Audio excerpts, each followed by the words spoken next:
Well, the time has finally come. Will all of this stupidly massive scenery actually be fit for purpose? Will Helms Deep survive the great battle of our time? A recreation at Warhammer scale of the greatest siege battle in cinematic history.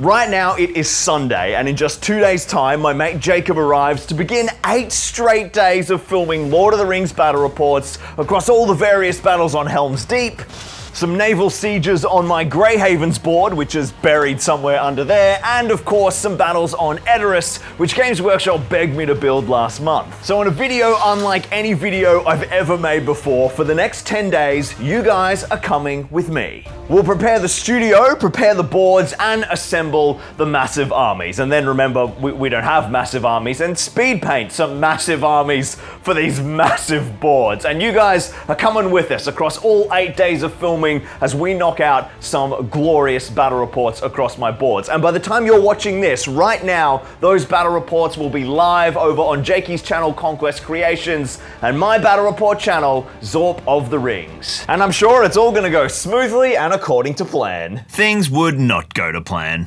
Who said that? First up is my beloved Helms Deep. In our last video, we finished the diorama itself, and it is looking pretty bloody phenomenal. I added in the ground texture, made an explodable deeping wall, it's realistic and detailed, and not finished. It's so not finished. As soon as I finished the last video and started planning the battle reports, I realized that I still have a couple small but very important details that are missing, so real quick, just for a little bit, we're diving back into crafting mode. We have 2 main missing elements. The first is, well, the front gate doesn't exist, which, that's gonna make besieging the Hornburg a pretty easy job for the Uruk-hai. And secondly, I never finished the inner hall. I was like so focused on the exterior of the fortress. This needs like stone texture, a paint job, not to mention a bloody stairwell to link the access doorway to the outer rear battlement. And that is where we are going to start. I grabbed my knife and some blocks of 20mm XPS foam and began carving some kind of winding stairwell pieces overlapping the tops of each other before texturing them with some scrunched up aluminium foil, and then some 10mm XPS foam sheet got scored with a simple brickwork pattern to give me a wall section to end cap the stairwell passageway. I glued these all in place with liquid nails, and now we have a lovely little passageway that will allow a third access point to the inner hall, which is just vital for gameplay in this fortress, and more importantly, it will see our awesome rear battlement get even more game time. I then grabbed some polyfiller and started blending all our new foam pieces together, as well as these large chunks of 3D printed cave walls, which are just kind of sitting on that foam stonework foundation very unnaturally, and then applied the polyfiller all over that plastic, stippling and flattening out, kind of hiding that 3D printed texture, right? We want to get rid of that finish and make this look like a more chiseled quarried stonework kind of aesthetic.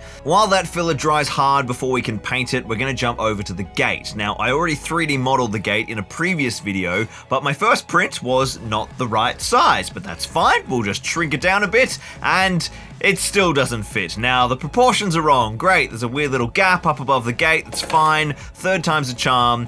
And there we finally have a lovely little gate in need of a paint job. Starting with the classic dark grey prime and a light grey zenithal from above, I then grabbed my airbrush and slapped down a base tone in a nice kind of darky wood tone covering the entire structure.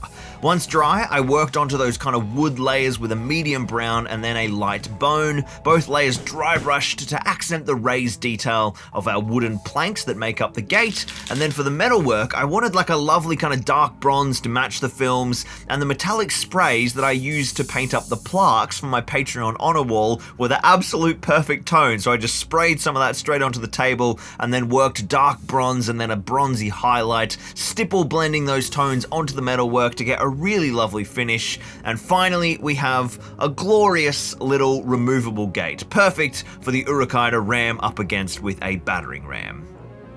Back in the inner hall, I gave all of the foam a prime by hand in dark grey before busting out the rattle cans and just soaking the entire area in dark grey primer to banish that kind of cream unfinished foam, and then to accent all our glorious details, a lovely zenithal in light grey applied sporadically to break up the uniformity before a heavy black wash all over everything to accent our recessed details and build up that kind of stony, stainy grime, and there we have a much nicer finish on our inner hall. Okay, so now the board is finished. Helms Deep is ready for battle, the first of our big 3 landscapes for battle reports in this coming week. Now this studio is almost ready as well. This curtain looks absolutely gorgeous as the backdrop, but over here I've got shelves covered in models and scenery and titans. This is a bit of an eyesore, the tables look filthy. Let's get the studio all set for the first battle. Up first is a new curtain to hide those big display shelves, but this first requires a new timber beam to mount our curtain rod to up in my ceiling. So I mounted a couple of metal brackets and a 2.4 long piece of treated 2x4, and now I've got that perfect kind of mounting surface to drill our brackets onto for the curtain rail, and then with the new black curtains hung, perfectly matching the first 2 sets, we've got this glorious L of studio backdrop, and the sound quality is even better as well for the battle reports too. These are really deadening curtains. And now the final job, before the battles begin, is getting the armies ready. So I dug through my hoard of my own minis, as well as a bunch of painted models that my mate James had sent down already, looking for anyone that suited Helm's Deep, focusing on the sequence from the 2 towers, and I definitely didn't get distracted just like setting up cool little moments from the movies. So this is every model that I own for Rohan and Isengard, as well as some painted stuff from my mate James, but this is just not even close to the amount of models we need for this massive board. For starters, we're missing an entire elven faction. We need some Galadrim to defend the Deeping Wall, and just so many more Uruks. So, we need more models. We're gonna need a bit of help. So I jumped in the car and headed for Christchurch and hit up a whole bunch of local gamers to borrow their armies and picked up a certain special someone from the airport. I got some models and I found myself a Jacob. Yeah. But we don't have any power, Jakey. Yeah, what is this like backwater country that you live in? You don't even have electricity figured out yet. Supposedly, power is supposed to be coming back in 2 hours' time, but we are. Is it still 2 hours away? We have a lot of Uruks. We don't have. We can't sit around for 2 hours. I think we're gonna have to take the side. Yeah. We set up a table and started sorting through the massive horde of Rohan, Galadrim, and Isengard models. I got the folks to lend me everything they had, so our first job is to sort out what actually needs painting, and then as soon as we started unpacking, the power returned. So back in the studio, we began the great sorting of our time, and much to our surprise, we don't actually need to paint any troops. Between the 6 of my mates who've lent us models, we have 400 Uruk-hai and Dunland, 150 Rohan and Elven defenders, and about 60 odd Rohan cavalry. That is plenty, but we are light on siege equipment, and the number 1 priority is of course siege ladders. I 3D printed a bunch of ladders in 2 sizes. Shorter for the Deeping Wall, about 12 of those, and then 2 massive ladders to be fired up by the siege ballistae to the Hornburg keep itself. Speaking of which, we've also got 2 ballistae to paint,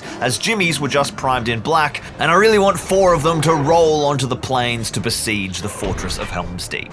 After the 2-stage zenithal primer of dark and then light grey has been put down, the airbrush comes out and I put down a big base tone in dark browns, going for a nice kind of cool wood tone, not too opaque so that some of the shadows from the zenithal come through, and then I accented all of the wood grain on the ballistae and the ladders with some huge all-over dry brushes. With that done, there's now a bunch of silver details on each ballista and the ladders. There's bolts and rivets, and of course, big sharp metal spikes. So these got picked out with a Sharpie, as well as a little bit of metallic paint, the old classic way. Then while those are drying, it is model time. First, down at the Deeping Wall, I deployed Aragorn, Legolas, and Gimli, and then Haldir with our Galadrim. Then Theoden, Gamling, and all of our Rohirrim infantry were deployed into the Hornburg, starting on the rear battlement, which is actually an objective in our battle reports and sees quite a bit of gameplay, and then of course the inner courtyard and the outer battlement of the main keep, which are also both objectives. Then, with the defenders ready to hold back the forces of evil, we slapped down the hordes of Saruman. We ended up with a huge mix of Uruk-hai, loads of berserkers and crossbowmen, and even some scouts to fill out the numbers, and then Dunland wildmen and warriors too. Now, for such a monster battle report, we needed a huge amount of extra special dice because nothing feels better to any wargamer than a bucket load of army-themed dice. Every time I go to an event lately, all I'm seeing is gorgeous dice sets from Baron of Dice. And when the Baron himself reached out to help kit us up for the biggest Warhammer battle I've ever played, we jumped at the chance. Baron of Dice strive to create the best dice in the world, and you can literally feel the difference in your hand as you hold them.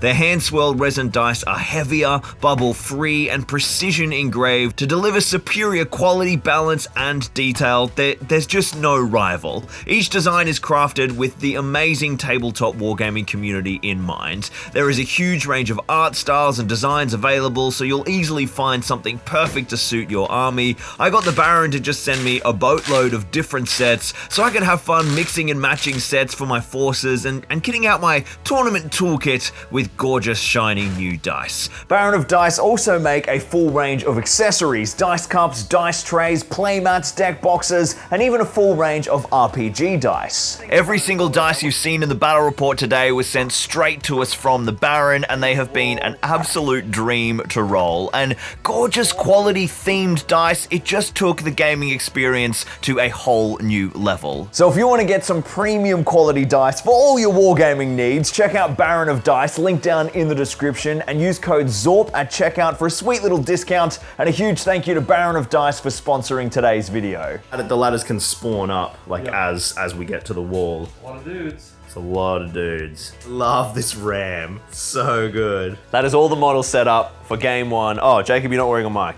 Put your mic on before we talk to the people. A lot of models. We don't have a head count yet. No. Oh, that's true. We should count them up. We should put like. Right. I'm a bit worried for these elves. I'm not gonna lie. These look like sort of scantily manning the walls here.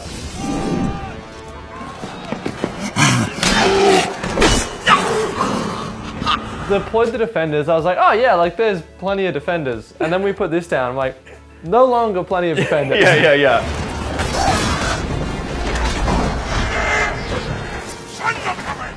I hope these are the right size. I sort of didn't check in advance. Yep, nailed it. Look at that. Not even a little bit floppy, it's fine.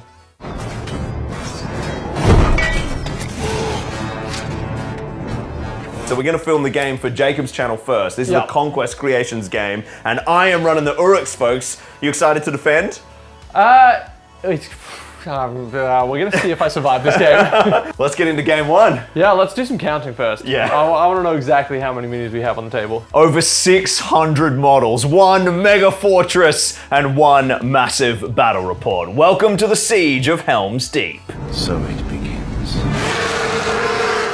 So Jacob and I got stuck into filming the battle for Helm's Deep, one of the most intense gaming experiences of my entire life. Literal childhood dreams unlocked, although we soon realized we might have bitten off more than we could chew. 4 hours deep here, and we've only just finished turn 2. These are so many models to move, but I've got some Uruks up on the walls finally. We've got Berserkers trying to leap in. Let's see if we can smash our way in and seize this fortress. So many models to move, and the board is massive. So look, this did take a long time, but because the board is just so insanely screen accurate, recreating all the little cinematic moments with some really clever scenario design made this whole viewing experience worth it. And both battle reports are live right now on Conquest Creations and on Zorp of the Rings, my dedicated battle report channel, linked down in the description. If you'd like to see how these games played out, go and check them out. It literally felt like the movies were unfolding right before our eyes,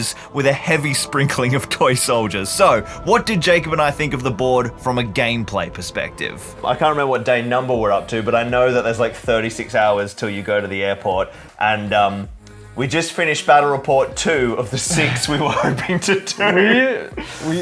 We've spent 5 days working on Helm's Deep battle. Yeah, I mean it's a big board. It is big. I mean these big boards, like they're always a bit stupid, and this worked really well. Yeah, if we weren't filming it, getting the lights in the right spot, getting the camera set up, it would have been a million times faster. Yeah. And I think it actually would have played really, really well. It was so tiring filming these battle reports. I'm feeling a bit gray. Would you like a haven of that flavor? I would love to get a haven.